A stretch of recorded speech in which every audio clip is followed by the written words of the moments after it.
क्योंकि स्वस्थ की जो परिभाषा है, प्रसन्नात्मेन्द्रियार्थ मनः, प्रसन्न आत्मा, इंद्रिय और मन, और आत्मा, इंद्रिय और मन जो है वो आध्यात्मिक पोषण से पोषित होता है, और विभिन्न दोष जो हैं उनको बैलेंस करने से हमारा शरीर स्वस्थ होता है। तो इसी विषय पे, इसी चर्चा में आज हम एक बहुत ही ज्वलंत समस्या को, जो इस समय पूरे विश्व भर में बड़ा विकराल रूप ले चुकी है, उस पर चर्चा करेंगे। और समय समय पे इसको रेफरेंस के तौर पे मैं जो है बहुत बार इसकी चर्चा बीच में करता हूं, मगर आप विधिवत रूप से उसका जो है उस व्याधि के कारण और उसके जो है क्या क्या निदान हो सकते हैं, उसके ऊपर हम लोग थोड़ी चर्चा करेंगे। तो WHO ने एक घोषणा की थी कि 1929 तक India will be the capital of diabetes. Diabetes का जो है वो एक केंद्र बन जाएगा इंडिया, और राजधानी बन जाएगा, ये WHO ने घोषणा की थी। और आज की तारीख में बहुत ही विकराल रूप जो है डायबिटीज लेती जा रही है। इसके क्या क्या कारण हैं, इसको थोड़ा सा हम डिटेल में आज थोड़ा सा समझेंगे, क्योंकि ये विषय इतना लंबा है कि कम से कम 5-7 बार भी अगर बोलना पड़े तब भी वो कम पड़ जाता है। तो जितना भी कॉन्साइज करके मैं इसको जो है बताने की प्रयास करूंगा।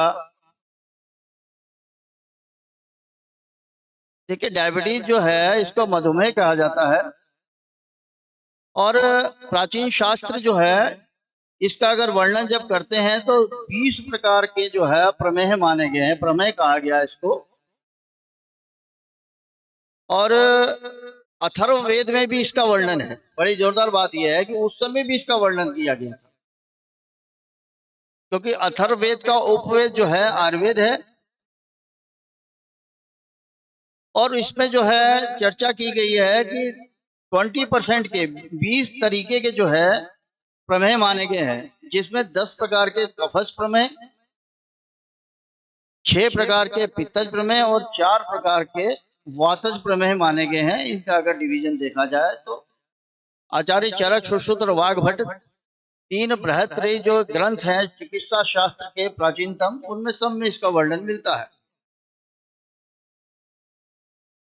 और अगर साध्यता असाध्यता के बारे में चर्चा की जाए तो 10 कफज टाइप के जो प्रमेय हैं वो साध्य माने गए हैं। बहुत सारी यूरिनरी ट्रैक्ट की जितनी प्रॉब्लम्स होती हैं वो उसमें इन्वॉल्व की गई हैं। और कफज टाइप के जो ये है ये साध्य है। पित्तज टाइप के जो है जो 6 तरीके के माने गए हैं, ये जो है ये याप्य, मतलब इसकी अगर लगातार इसको कंटिन्यूसली इसका जो है ट्रीटमेंट लेते गए तो ये जो है ठीक भी हो सकता है और कंट्रोल तो रह ही सकता है। और 4 तरीके जो वातज माने गए ये असाध्य माने गए हैं, और जिसमें मधुमेह एक प्रकार है। मधुमेह अगर पूरे तरीके से प्रमेय की डेफिनेशन देखी जाए तो इसका एक पॉइंट जो सामने दिखाई देता है वो है कि मूत्र जो है, जो यूरिनेशन होता है, उसका गंदलापन जो है और उसमें अगर बैड स्मेल आती है तो ये बेसिक कैरेक्टरिस्टिक माना जाता है, जिसके कारण से हम लोग मान सकते हैं कि प्रमेय ही है। ये कॉमन सिम्टम है 20 के 20 प्रमेय में। इसके अलावा मधुमेह जिसको कहा गया है, डायबिटीज जिसको कहते हैं, ये अगर वर्तमान स्थिति के हिसाब से देखा जाए 2 तरीके की मोटा मोटे तरीके से मान सकते हैं कि एक नॉन इंसुलिन टाइप की डायबिटीज होती है और एक इंसुलिन डिपेंडेंट डायबिटीज और non insulin dependent diabetes mellitus कहते हैं। ये तो दो डिवीजन इसके अलग अलग है, एक इंसुलिन डिपेंडेंट है, एक नॉन इंसुलिन डिपेंडेंट है। अब इसका नोमेनक्लेचर क्यों किया गया, इसका मतलब समझ में आता होगा कि इंसुलिन का हमारे अंदर बॉडी के अंदर जब मेटाबॉलिज्म डिस्टर्ब हो जाती है, हमारे बॉडी का एक बहुत मेन पार्ट है जिसको पेनक्रियाज कहते हैं, और इसकी एक्टिविटी जब हैजर्ड होती है तो उसके बाद जो है इस तरीके की प्रॉब्लम्स होती है। ये जो व्याधि है इसके ये ऑल ऑफ सडन नहीं डेवलप होती। बहुत ही महत्वपूर्ण बात मैं बताने जा रहा हूं। किसी व्यक्ति का हमारे पास हमारे ओपीडी में कोई पेशेंट आया और उसके कुछ सिम्टम, अभी मैं सिम्टम बताऊंगा क्या चीज है, और उसने जैसे ही बताया तो हमारे एक बार दिमाग में स्ट्राइक होता है कि इस पेशेंट की जो है शुगर भी चेक कर ली जाए, जहां बीपी चेक करा वहां शुगर भी चेक कर ली जाए। ऑल ऑफ सडन जो है उसकी सपोज करो कि शुगर 375 आ गई। तो मेरा कहने का मतलब है कि 375 शुगर जो है किसी अगर पेशेंट की आती है तो उसी दिन वो डेवलप नहीं हुई है कि आज के आज उसको शुगर डेवलप हुई और 375 जो है उसकी शुगर पहुंच गई, ऐसा बिल्कुल नहीं है। जो शुगर और ब्लड प्रेशर जैसी प्रॉब्लम्स हैं ये धीरे धीरे धीरे धीरे धीरे धीरे हमारे जीवन में अपना घर करती जाती है, और अलार्मिंग सिम्टम्स बहुत सारे आते हैं हमारे बॉडी के अंदर। हमारी बॉडी जो है इसको रिस्पॉन्स देती है और हम लोग उसको ओवरलुक कर देते हैं अधिकतर। तो ये जो सिम्टम है ये धीरे धीरे डेवलप होते हैं और इस तरीके का साइन आ जाता है। ये हमारी जीवन शैली से रिलेटेड एक व्याधि है और बहुत ही खतरनाक व्याधि है। जिसको भी ये व्याधि हो गई, जिसको भी शुगर हो गया, तो ये समझो कि उसके बॉडी के सारे वाइटल ऑर्गन्स जो हैं उसमें इन्वॉल्व हो जाते हैं। सिर के बालों से लेके ब्रेन से लेके पैर के नाखून तक कोई भी ऐसा जो है सिस्टम नहीं होता जो उसमें इन्वॉल्व नहीं हो जाता है। ये थोड़ा गंभीर विषय है, जरा समझने की बात है। किसी के घर में भी कोई डायबिटिक पेशेंट हो सकता है, किसी के मदर फादर को हो सकती है, किसी के बच्चों को हो सकती है, क्योंकि इसकी कोई एज नहीं होती। Non insulin dependent diabetes mellitus जो है ये तो कुछ ओल्ड एज में भी जाके डेवलप होती है, but insulin dependent diabetes mellitus जो है ये कंजेनाइटल भी देखी है। जिस समय मैं सन 90 में मेहता चैरिटेबल हॉस्पिटल में था तो हमारे पास सबसे जो छोटा पेशेंट आता था शुगर ब्लड ये शुगर का, वो 7 महीने का बच्चा था जिसको कंजेनाइटल कहते हैं, कंजेनाइटल डायबिटीज हो जाती है। तो मेरा कहने का मतलब है कि कोई एज नहीं, कोई कुछ नहीं, किसी में भी किसी को भी शुगर हो सकती है।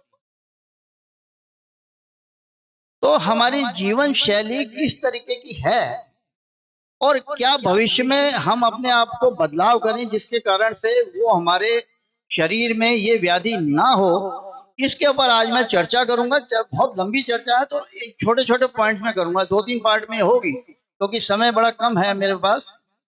तो इसके होने के कारण पे मैं अगर जाता हूं तो आज से 2500 साल पहले भी जो कारण लिखे गए आज की तारीख में वो अक्षरशः बिल्कुल अगर वो होते हैं, वो कारण हम एडॉप्ट करते हैं तो हमें डायबिटीज हो जाती है। तो उसमें सबसे पहला एक जो कोट है आचार्य चरक ने अपने चिकित्सा स्थान 6 में लिखा है, आस्या सुखम स्वप्नम सुखम दधिनी ग्रामोदक अनुप्रस पयांसी नव अन्न पानम गुण व्यकृतम सा प्रमेय कफकृच सर्वम। एक एक अक्षर इसका जो है बिल्कुल कैलकुलेटिव है। आस्या सुखम स्वप्नम सुखम का कहा गया। आस्या सुखम मतलब जो व्यक्ति बहुत ज्यादा आराम प्रस्त है, हमेशा बैठा रहता है, सेडेंटरी लाइफ जिसको कहते हैं, या सपोज करो कि कॉर्पोरेट ऑफिस में जो है वो लगातार उसका टाइप ऑफ जॉब ऐसा है कि लगातार उसने 12-12 15-15 घंटे जो है कंप्यूटर में बैठा हुआ है, या बड़ी आलसी टाइप का इंसान है जो ज्यादा जो है लेटा रहता है, इस तरीके से बहुत ज्यादा कोई एक्टिविटीज नहीं करता, तो उसको आस्या सुखम कहा गया। मतलब जो अगर सपोज को कि खड़ा हुआ उसको एकदम बैठने की इच्छा कर जाए।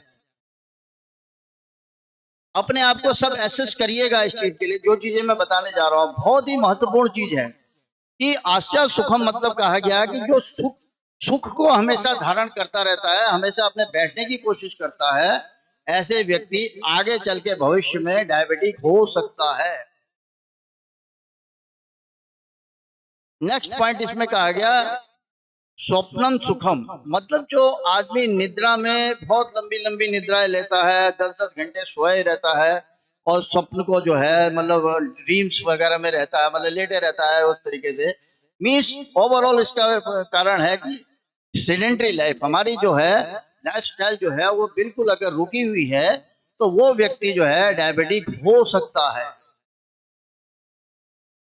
और तीसरा महत्वपूर्ण कारण, ये आप लोग चौंकेंगे इस चीज को सुन के, और हर आदमी जो है अपने जीवन में जो है इस चीज को यूज करता है, हमारे खान पान में दधीनी, जो दही का प्रयोग करते हैं, दही भी एक मेन कारण है डायबिटीज होने का। This is the third most important factor to onset the diabetes. Sugar होने का दही जो है ये भी एक कारण है, जो शास्त्र कहता है। आचार्य चरक ने इसको इतने साल पहले लिख दिया था, क्योंकि उसका कारण है डायबिटीज जो है, जो में प्रमेह है या मधुमेह है, ये जो है ये मोटा मोटे तरीके देखा तो कफज व्याधि मानी जाती है। और दही का जो है गुण जो है वो कफ की वृद्धि करता है और उष्ण होता है। दही के बारे में मैंने पहले भी चर्चा करी है कि दही जो है इसकी जो प्रकृति है वो उष्ण है, ना कि शीत। ये बहुत लोगों को गलतफहमी। तो दही जो है, दही का बहुत ज्यादा यूज करने, एक ठीक है कि थोड़ा बहुत क्वांटिटी में अगर सुबह के समय थोड़ा बहुत लेते थे पर कंटिन्यूटी में नहीं लेते तो ऐसे लोगों के लिए कोई खतरा नहीं है। बट लगातार बहुत सारा दही खाए चले जा रहे हैं, रात को भी दही खाए चले जा रहे हैं। दही के बहुत सारे प्रोडक्ट्स मार्केट में अवेलेबल है। किसी पार्टी में गए और दही खाना शुरू कर दिया, या दही के पता चला कि जो वो बनते हैं बहुत सारे रायता वायता इस टाइप की चीजें अगर खाता है व्यक्ति, तो दही भी एक फैक्टर है जो डायबिटीज कर सकता है। फिर इसके बाद अगला बात ग्राम्योदक। ये उस समय उस परिप्रेक्ष्य में लिखा गया है जब ग्रामीण क्षेत्रों में लोग ज्यादा रहा करते थे। उस समय वहां का जो पानी वर्षा ऋतु में या पानी स्टेगनेंट हो जाता है, जो रुक जाता है पानी, या वर्षा ऋतु में जो पानी होता है इसकी ग्रेविटी हैवी हो जाती है। तो ग्राम्योदक, ओदक, ओदक मतलब पानी, उस पानी को जो ग्रहण करता है लगातार ऐसे ही हैवी पानी ले लेता है, ऐसे व्यक्ति को भी डायबिटीज हो सकती है।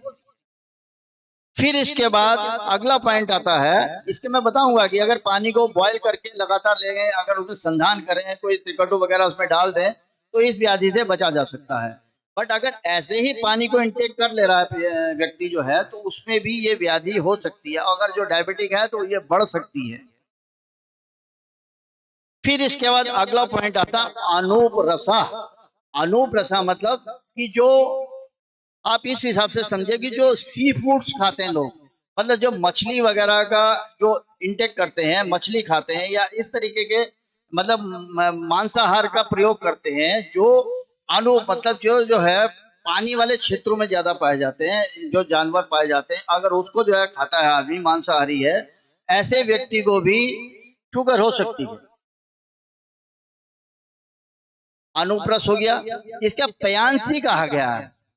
आजकल बहुत लोगों में ये गलतफहमी है, अपनी बॉडी को डिटॉक्स करने के लिए बहुत ज्यादा पानी का इंटेक करते हैं।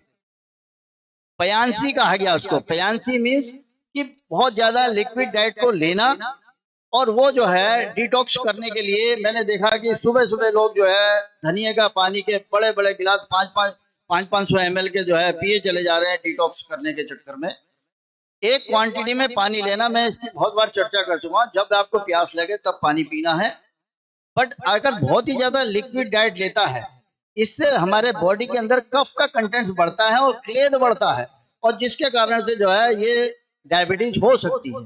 तो पयांसी का मतलब बड़ा बिल्कुल शास्त्रों में क्लियर लिखा गया है कि लिक्विड डाइट अगर बहुत ज्यादा ले रहा है व्यक्ति तो उसको वो अवॉइड करनी चाहिए, नहीं तो भविष्य में जाके, अगर अभी डायबिटिक नहीं तो भविष्य में जाके वो डायबिटिक हो सकता है। इसके बाद है न अन्न पानम, नव अन्न पानम। पयांसी के बाद नव अन्न पानम मतलब नया अन्न जो है ग्रहण करता है। नया चावल अगर ग्रहण करता है, इसलिए कहा गया कि 1 साल पुराना अगर चावल यूज करते हैं हम तो वो हमारे लिए बेनिफिशियल है। नया अगर अनयूज करेंगे तो उसको संधान करके हमने यूज करना चाहिए। अगर चावल ऐसा है कि बिल्कुल नया नया आया है तो उसको हमने विभिन्न संधान करके उसको पका के उसका माल निकाल के अगर हम यूज करते हैं तो वो इस चीज को बचाव करता है। नवा अन्न पानम, फिर गुड़ वैकृतम। गुड़ मतलब मीठी चीजों का ज्यादा प्रयोग करना, गुड़ का प्रयोग करना, इंटेक करना। और जितनी भी चीनी वाली चीजें हैं बहुत ज्यादा अगर इंटेक करता है तो ऐसे व्यक्ति को भी डायबिटीज हो सकती है। ये हर आदमी जानता है, क्योंकि कार्बोहाइड्रेट, आगे मैं बताऊंगा, कार्बोहाइड्रेट मेटाबॉलिज्म डिस्टर्ब होने के कारण से शुगर होती है। कार्बोहाइड्रेट ना कि चीनी, अकेले चीनी में नहीं है, इवन व्हीट, जो हम गेहूं खाते हैं, गेहूं में भी कार्बोहाइड्रेट बहुत रिच क्वांटिटी में होता है, जिसके कारण से भी शुगर हो सकता है। अब आप और हम सोचेंगे भी जब व्हीट में भी है तो हम खाएं क्या, उसके बारे में भी आगे चर्चा करूंगा कि क्या खाएं। तो गुड़ वैकृतम चा, गुड़ वैकृतम ये हो गया।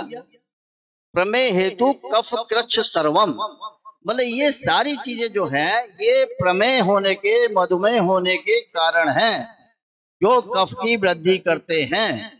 और वृद्धि करने के बाद इस तरीके के, अगर आज शुगर है तो उसको शुगर लेवल को इंक्रीज करेगा, और अगर उसको शुगर नहीं है और वो शुगर जो है बाद में होनी है, तो इन चीजों को अगर हम अवॉइड कर लें, अपनी लाइफस्टाइल को चेंज कर लें, तो आने वाले भविष्य में हम शुगर को बचाव कर सकते हैं।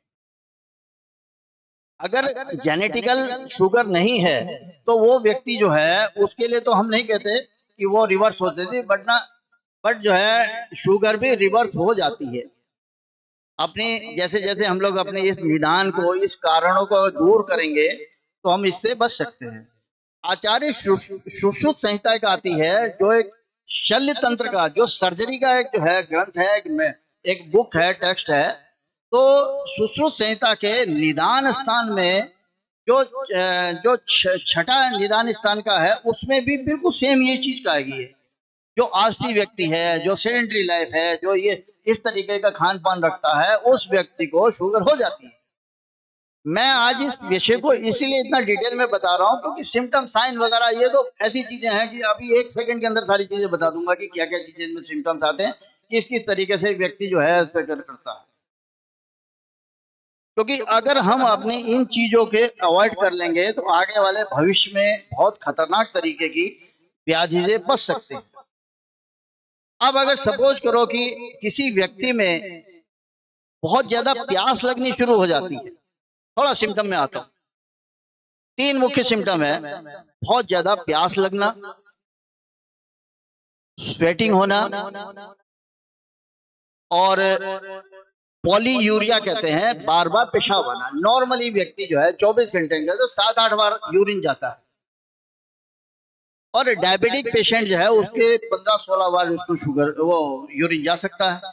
अगर हमारी फ्रीक्वेंसी बढ़ जाती है यूरिन की, देखिए 2 चीजें हैं, अगर ओल्ड एज में देखा जाए तो उनमें प्रोस्टेट के कारण से भी हो सकता है, बट अगर फ्रीक्वेंसी बढ़ जाती है और नॉर्मल से ज्यादा जो है अगर यूरिन आना शुरू हो जाए तो ये सिम्टम भी डायबिटीज का हो सकता है।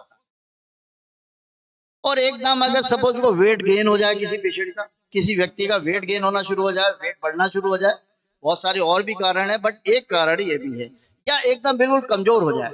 इसलिए आयुर्वेद में स्पष्ट लिखा है कि कृष्ण प्रमेही और स्थूल प्रमेही 2 तरीके के माने गए हैं। मतलब जो हेल्दी, बहुत ज्यादा मोटा ताजा होता है उस तरीके के भी डायबिटिक हो सकता है, और बहुत ज्यादा दुबला पतला होता है उसको भी शुगर हो सकती है। बहुतों को ये गलतफहमी होती है कि मैं तो दुबला पतला हूँ, मुझे क्यों शुगर होगी, बट वो जो है कृष्ण प्रमेही माने गए हैं। तो ये जो है 2 डिवीजन मेनली है, पॉलीपेप्सिया, पॉलीयूरिया, पॉलीडेप्सिया। ये 3 मैंने सिम्टम बताया, बार बार यूरिनेशन होना, प्यास लगना, और जब ज्यादा प्यास, यूरिन जब ज्यादा करेगा तो ज्यादा प्यास लगेगी, तो डिहाइड्रेटेड होता है ऐसे पेशेंट। वो डिहाइड्रेटेड को रिहाइड्रेटेड करने के लिए आदमी फिर ज्यादा पानी पिएगा, तो ये भी एक सिम्टम पता चल जाता है। और उसके बहुत सारे एडजॉइनिंग सिम्टम्स हैं, जैसे पैरों में स्वेलिंग आना, ब्लड विजन हो जाना, ये बहुत सारी चीजें और भी।